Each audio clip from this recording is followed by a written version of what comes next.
It's the Better Connecticut Holiday Special Red Plaid Edition. Sponsored by Big Y, SK Lavery, and Express Kitchens.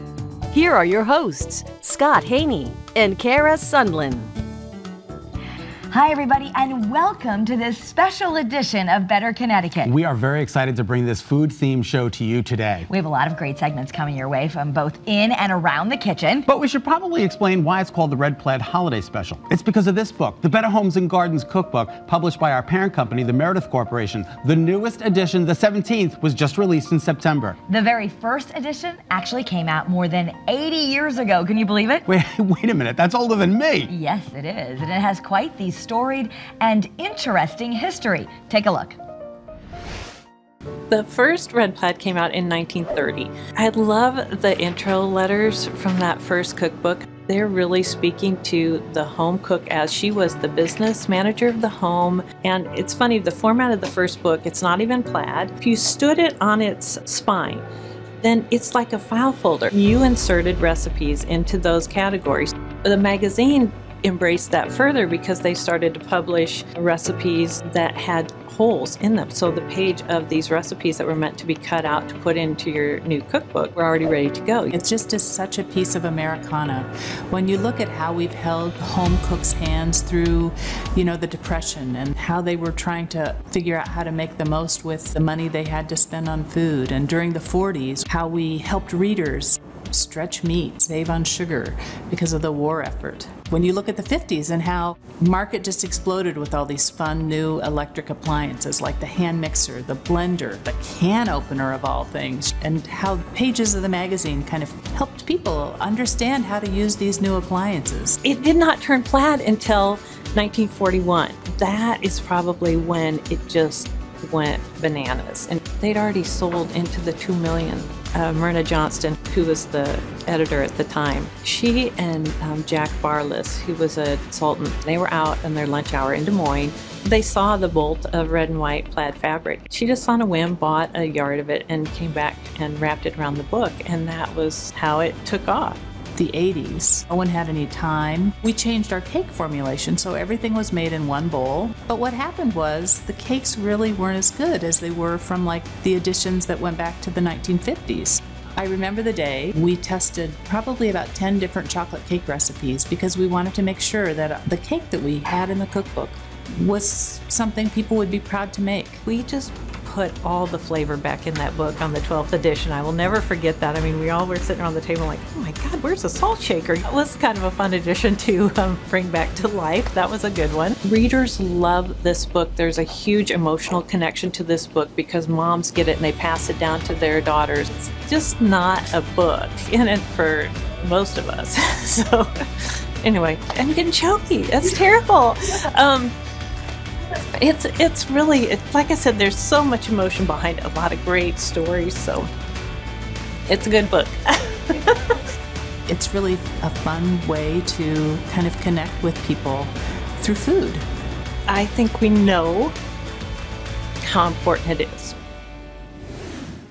Now, how cool is that? It is really cool. And you know what else is cool? What is really cool? I actually got an invitation to go to the Better Homes and Gardens Test Kitchen out in Des Moines, Iowa. You gotta be kidding. This is a great opportunity. You have to go. You're going, right? Yes, I'm going. So what are you gonna be doing while I'm gone? Maybe I'll flip through the Better Homes and Gardens cookbook and come up with a few recipes. You are gonna try out a few recipes from the cookbook? Now, why do you have to say it like that? Yes, I'm going to come up with a few recipes. I'm going to make some dinner that's going to look and taste delicious. Okay. Okay, so you go on ahead, and then we'll meet back here. All right, sounds great. And speaking of sounding great, the Wethersfield High School Choralaires are going to be performing for us right now. Take a listen. Call out a holly, put up the tree before my spirit falls again. Fill up the stocking, I may be rushing things, but deck the halls again now. For we need a little Christmas right this very minute. Candles in the window, carols at the spinet. Yes, we need a little Christmas right this this very minute. It hasn't snowed a single flurry, but Santa dear, we're in a hurry. So climb down the chimney, turn on the brightest string of lights I've ever seen. Slice up the fruitcake. It's time we hung some tinsel on that evergreen bough.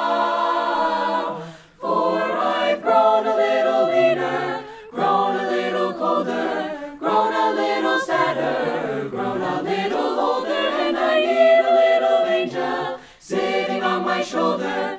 Need a little Christmas now, for we need a little music, need a little laughter, need a little singing, ringing through the rafter, and we need a little snappy, happy ever after.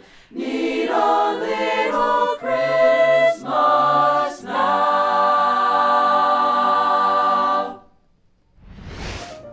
Hi everyone, I'm so excited to be coming to you from the test kitchen for Better Homes and Gardens, the home of this very famous Red Plaid cookbook. And I'm here with Lynn Blanchard, who is the test kitchen director, and Jan Miller, the executive editor of this new edition of the Red Plaid. I'm so excited. I remember when I got an old edition, I think it was 1996. It was about time to go, hey, you have to learn how to cook now that you're leaving college. Yeah, it's the book that everybody gets when you leave the house, or should get when you leave the house. Yes. It's very informative and it's all new and reimagined, but what an amazing place to work. What is it like for you? Oh, it's a very special place to work. We help families create recipes for holidays, and it's been my dream job for 30 years. I love my job, I can't lie. I work with so many wonderful people to create the food pages in Better Homes and Gardens, but we always think it's a highlight when we get to redo the Red Plaid. We're so excited about the 17th edition. Yeah, there's so many new things in here, a lot more vegan recipes, all of that, and we still have the stuff to impress your guests, like this. Is this a red velvet cake? It is a red velvet cake, which is perfect for the holiday, but you know what, that's just one of maybe 1,200 recipes in the book, so there's something for every day, even when you're trying to figure out what to cook on Tuesday night. And you can, it really teaches anyone, even if we're not good, we can all do this. Exactly. We have lots of tips and tricks to help you have success. All right, I am excited to digest and dive into this new edition, but there really is just so much going on here at the Meredith headquarters, the home of the Better Homes and Gardens Test Kitchen. So I want to give you a behind-the-scenes look.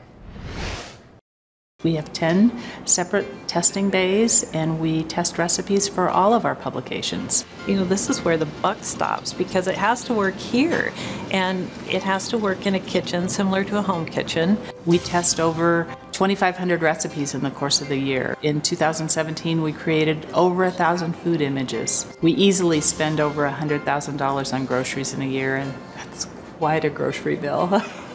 I count on them to tell us, wouldn't do it this way, it's too much work, or why not simplify it this way, or, you know, we're having a hard time finding this ingredient. You know, the editors kind of build the ideas. They're planning for the issues and figuring out what's right for the season. I have 4 editors that we work on food content for Better Homes and Gardens magazine, for the books that we publish, of course, for Red Plaid, and for all the newsstand one-off publications that we do. It's not just the recipe, but the images. You have landed in the photo studio, and we do all of the fun things here to make everything beautiful and luscious for the readers. We work with food stylists, photographers, prop stylists. Our job is to make you flip the page and say, I want to make that recipe. And so this is where all the magic happens, in the photo studio. I've loved food ever since I was a child. Who doesn't? And who doesn't want to be a part of an amazing team of creative people every day? The journey along the way is so much fun. I mean, I love the discoveries that you make as you test things. And it's a thing of beauty. Food. I mean, you eat it, but it's pretty wonderful looking too, so. We're going to get back to Kara in the test kitchen in just a bit, but in the meantime, we're in my kitchen, which is basically a test kitchen because everything I cook is a test. So I'm going through the Better Homes and Gardens cookbook, and I'm picking out some recipes for my dinner party.